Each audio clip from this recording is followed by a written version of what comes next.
उपासक रहते थे, बहुत ध्यान से सुनना। तो भक्त काल की बात है, जब भक्ति भक्त होते थे, वृंदावन में सब भक्त थे, मीराबाई आदि सब यहीं थे। तब एक गूढ़ भक्त था, उसका इतना प्रचार नहीं था। तो शाम को सारे भक्त लगभग, कोई सेवा कुंज में, निधि वन में, जमुना तट पर सारे भक्त मिलते थे और झुंड बनते थे भक्तों के, आपस में बैठ के संकीर्तन सत्संग आदि सब चलता था। तो 4-5 भक्तों की मंडली यमुना जी के तट पर बैठी थी। हर भक्त का एक नियम होता था, कल मेरे ठाकुर जी का उत्सव है, तुम सबन को अपने ठाकुर जी लेके मेरे यहां आनो है। तो वृंदावन में यही होता रहता था, आज उसके यहाँ उत्सव है, सबके ठाकुर जी जा रहे हैं महाराज, उसके घर उत्सव होगा, वहां पे ठाकुर जी आनंद करेंगे। फिर कल किसी और के यहाँ उत्सव, तो सारे ठाकुर जी वहां जा रहे हैं, घर के ठाकुर जी, मंदिरों के नहीं। तो एक बार एक मंडली के भक्त सब आपस में कर रहे थे, बोले, सब ने कही भाई सबके घर एक एक बार सब कार्यक्रम है, या के घर कभी कोई कार्यक्रम ना भयो।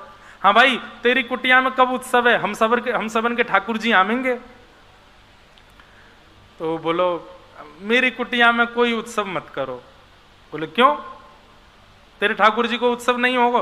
बोले मैं अकेलो ही कर लूंगा उत्सव। बोले अरे ये तो गलत बात है, अकेले उत्सव ना हो भैया, उत्सव में समाज बुलाए हो जाए, वैष्णव बुलाए जाए, क्यों ना बुलावे तो सबन को। तो बोले कि कोई ने अगर मेरे ठाकुर जी को देख करके यूं कह दे ये कैसे ठाकुर जी, मेरे चित्त को बड़ी पीड़ा हो जाएगी। कोई कहीं मेरे ठाकुर जी को देख के यूं नहीं कह दे ये कैसे ठाकुर जी। अब तो जैसी उसने ये बात कही तो बाकियों के मन में आ गया, बोले ऐसे कैसे ठाकुर जी।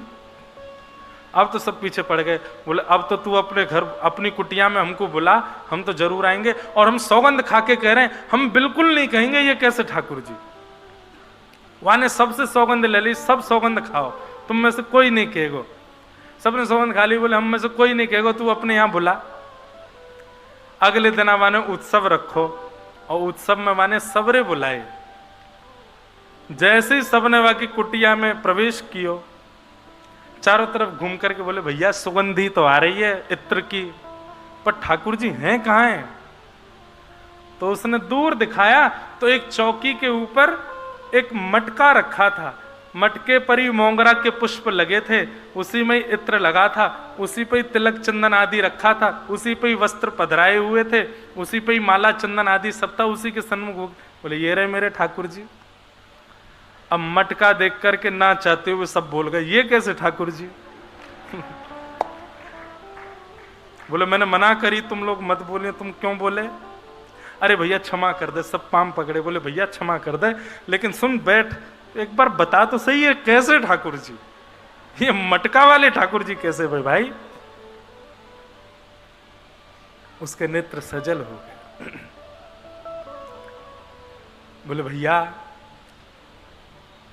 हम इतने सौभाग्यशाली तो नहीं है कि हमको श्री राधा रमन लाल की प्रत्यक्ष रज मिल जाए, हम इतने सौभाग्यशाली तो नहीं है साक्षात कुंवर कन्हई की ब्रजरज मिल जाए, या ब्रज में उनने विचरण कियो लेकिन हजारों लाखों वर्ष पहले कियो, प्रत्यक्ष अभी की ताजा उनकी चरण चिन्ह की रज तो मिल ना सके। लेकिन मैंने सत्संग में सुनो है कि ठाकुर जी को भजवे वाले वैष्णव उनकी चरण रज ठाकुर जी के चरण रज के समान है। तो मैं यही करूं, पूरे वृंदावन में विचरण करूं, और जहां कहीं से भी वैष्णव निकल के जामे उन सबन की चरण रज लेकर के आऊं और या मटका में भर लूं, उन सबन की रजन को ही अपने श्यामा श्याम के रूप में मान करके या मटका की नित्य पूजा करूं, नित्य सेवा अर्चना वंदना करूं। तब सब बोले यही है ठाकुर जी, यही है असली ठाकुर जी। तो भैया भक्तन में मति भक्तन में गति, भक्त चरण रज सदा लुभाने, तब जानो गिरधर अपनों करे जाने। तब समझो कि ठाकुर जी ने आपको अपना माना।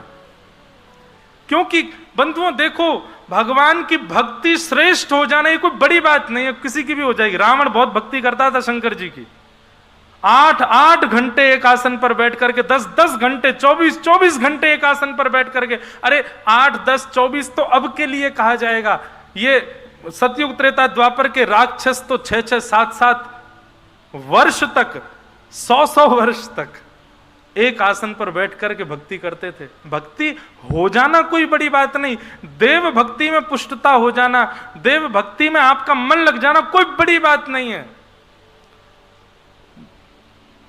भगवान के वैष्णवों में प्रेम होना ये बड़ी बात है। क्योंकि आप जैसे ही किसी के समीप जाओगे उसमें दोष आपको दिखेगा, ये निश्चित है। किसी संत के पास चले जाओ, किसी भक्त के पास चले जाओ, किसी वैष्णव के पास चले जाओ, किसी नाम साधक के पास चले जाओ, किसी नाम जापक के पास चले जाओ, किसी साधन सिद्ध के पास चले जाओ, ब्रजरज उपासक के पास चले जाओ, एक एक अनुमान से ज्यादा उसका संग करने लगोगे, उसमें भी दोष दिखेगा आपको। और जहां दोष दिखा नहीं कि आपकी भक्ति नष्ट। ठाकुर जी में दोष नहीं दिखता है, तो ठाकुर जी बेचारे यूं ही बैठे रहेंगे, कछु खवाए दो खा लेंगे, कछु पहनाए दो पहन लेंगे, जहां ले जाओ चले जाएंगे। लेकिन भगवत भक्त वैष्णवों की सेवा में तो बड़े नियम है भैया, वहां दोष उत्पन्न ना हो उसका आपको ध्यान रखना पड़ेगा, और वो हो ही जाएगा। इसलिए वैष्णव भक्त होना बड़ी कठिन बात है, पर यदि हो गए तो समझ जाना ठाकुर जी ने आपको स्वीकार कर लिया है, आपको अपना लिया है। तो ऐसे भैया इस प्रकार से